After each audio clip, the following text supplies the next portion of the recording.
Hamdan wa syukrulillah amma ba'du. Allahumma sholli ala sayyidina Muhammad wa ala ali sayyidina Muhammad. Rabbi shrah li sadri wa yassir li amri wa hlul 'uqdatam min lisani yafqahu qawli. Rabbi zidni ilman nafi'a wa rizqna fahma wa amalan mutaqabbala wal hikmah bis sholihin. Amin. Para jamaah salat subuh yang dirahmati Allah Subhanahu wa taala, alhamdulillah dengan izin qudrat iradat Allah Subhanahu wa taala pada pagi ini kita masih diberikan kenikmatan yang luar biasa, di antaranya yaitu kita masih diberi nikmat sehat, kemudian hidayah Allah Subhanahu wa taala masih ada istiqomah kepada kita semua. Mudah-mudahan amalia yang senantiasa kita amalkan benar-benar bisa mendapatkan ridho rahmat maghfirah Allah Subhanahu wa taala. Amin.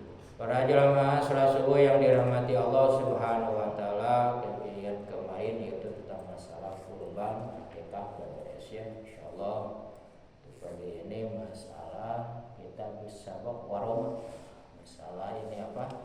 Perlombaan dan lomba memanah pas ya. Sekarang bentar lagi mau apa? 17 Agustus. Nah, ini masalah perlombaan enggak boleh.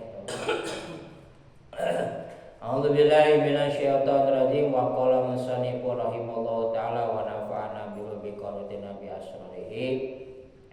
Kitab Sabab waroma menjelaskan tentang masalah perlombaan dan lomba memanah.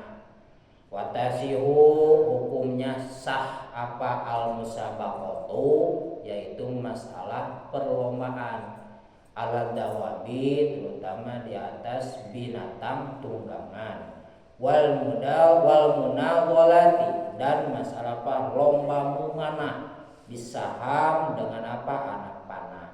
Nah, kenapa perlombaan diperbolehkan? Tujuannya dulu itu pertama apa, yaitu hiburan untuk umat muslim. Kedua, tujuan apa adanya perlombaan itu untuk apa, memperkuat fisik umat muslim gitu ya. Makanya dulu itu perlombaannya tidak ada balap karung ya, tidak ada kelereng.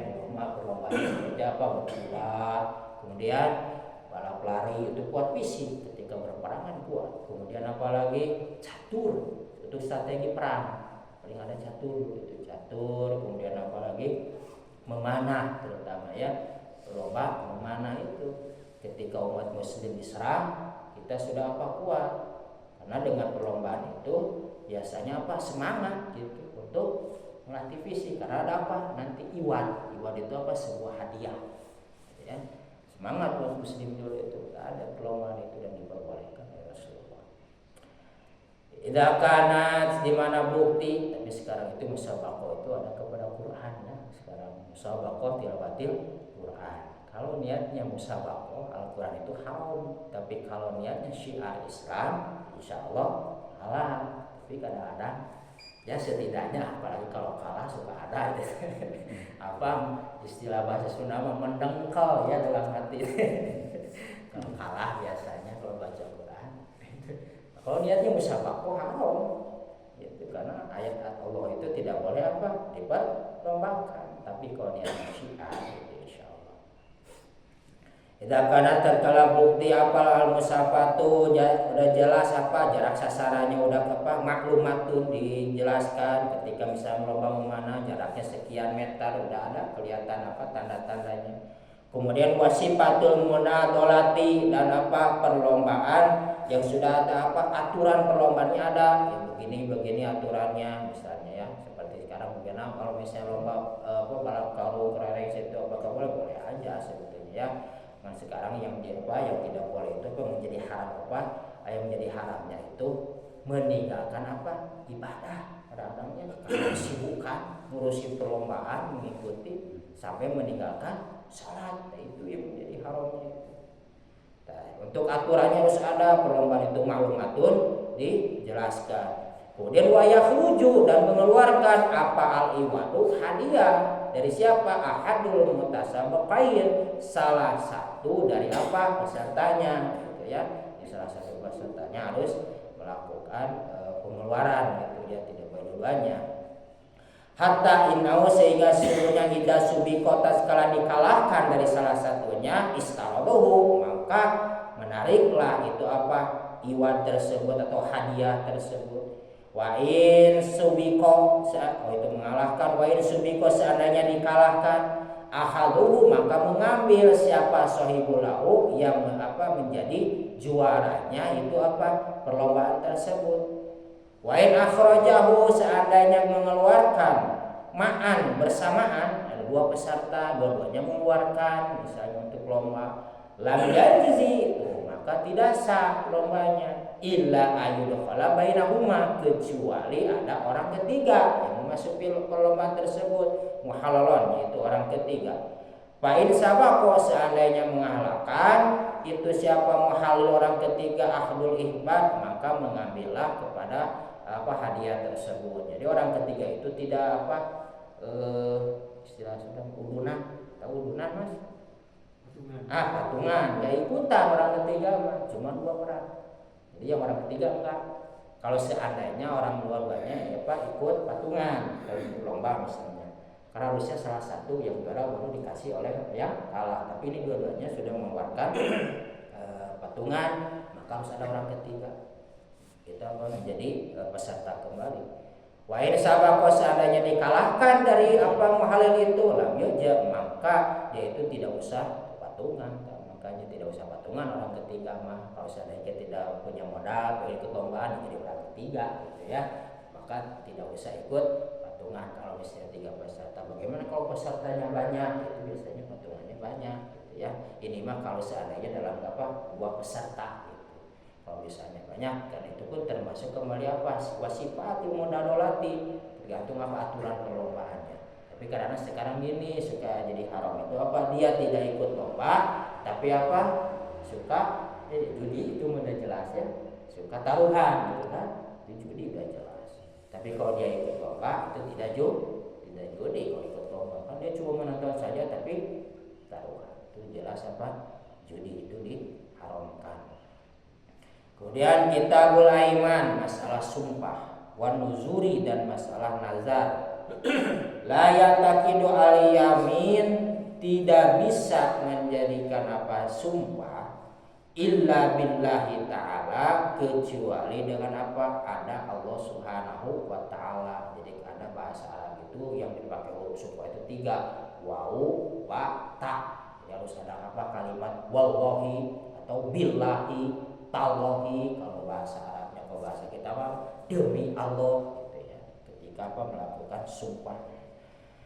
Kemudian au bismi min asma'i, atau salah satu dari nama-nama Allah, seperti warrahmani gitu kan, itu dari sifat-sifat salah satu dari nama-nama Allah, asmaul husna, itu boleh melakukan sumpah. Au sifati min sifati dzatihi, atau memakai sifat-sifat dari Allah kalau kita melakukan sumpah. Seperti wa qudratihi gitu ya, kekuasaan Allah itu kan dari sifat-sifat Allah. Maka kalau sumpah itu boleh sah gitu ya kalau melakukan, terutama pakai lafaz Allah, kalau enggak dari asmaul husna, kalau enggak dari sifat-sifat Allah. Kemudian waman halafa, barang siapa orang yang bersumpah bisodakotin malihi, dengan bahasa sodako hartanya, seperti misalnya wallahi bisodakoti, atau wallahi bimali, ada hak dari harta saya, misalnya ada kalimat tersebut. Fahuwa mukhayyirun, maka itu boleh memilih kepada orang tersebut, apakah baina sodakoti, misalnya mau cuma membayar sodakohnya, misalnya saya bersumpah ingin bersedekah sekian au kifaratil yamin, atau memberikan kifarat dari sumpah. Itu tinggal memilih, karena nanti ada kifaratnya ya. Misalnya saya bersumpah ke Masjid Al-Ihsan, demi Allah saya misalnya, contoh ya, demi Allah saya ke Masjid Al-Ihsan akan menyumbang misalnya 1 juta misalnya itu ya hari Nah itu apakah dia bisa memilih kalau ketika ada kalimat sedekah itu, apakah misalnya dia ketika hari uangnya tidak ada misalnya, tinggal memilih. Kalau ada untuk uangnya boleh disalurkan sedekahnya, kalau tidak ada bayar kifarat untuk yang menjadi tebusan dari sumpah ketika harinya sudah tiba tapi dia tidak ada uangnya. Kemudian wala syai'a dan tidak ada apa kewajiban bil yamin dalam sumpah masalah yang tidak jadi. Kalau misalnya sumpahnya tidak jadi, bisa cuma lafaz demi Allah saja, itu tidak ada apa kifarat, kalau dia tidak ada kewajiban untuk melaksanakan sumpah tersebut.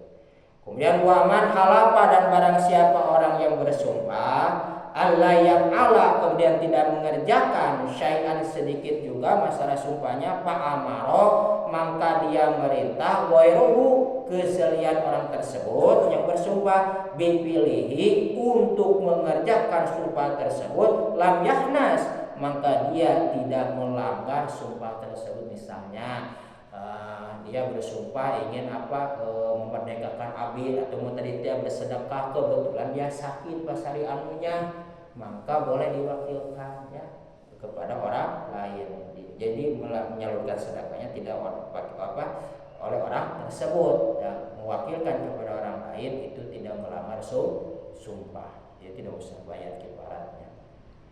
Kemudian waman halafa ala fi'li amraini dan barang siapa orang yang bersumpah untuk mengerjakan dua perkara fa'ilun ahaduhuma kemudian untuk masalah satu pekerjaannya oleh salah seorang lam yahnas maka dia pun maksudnya salah satu dari dua perkara tersebut lam yahnas maka dia pun tidak melanggar sumpah tersebut gitu ya. Jadi seandainya dia misalnya punya bersumpah dalam dua perkara, contoh misalnya saya tidak akan memakai dua baju ini bersumpah saya demi Allah saya tidak akan memakai baju dua ini. Kemudian dia cuma memakai satunya, dia tidak melanggar sumpah. Kalau misalnya kata-katanya dua perkara ya. Jadi dua baju cuma memakai satu baju itu pun tidak melanggar dalam sumpah. Beda dengan bersumpah satu-satu misalnya gini. Ini beda lagi. Saya tidak akan memakai baju ini dan baju ini. Nah, kalau ada bahasa itu kalau memakai salah satunya melanggar. Jadi wajib bayar kifarat. Kalau misalnya tadi kata-katanya gini, saya tidak akan memakai dua baju ini. Kalau bahasa saya langsung dua baju ini dipakai satu tidak melanggar sumpah. Ya, misalnya ada demi Allah ya awalnya. Kalau misalnya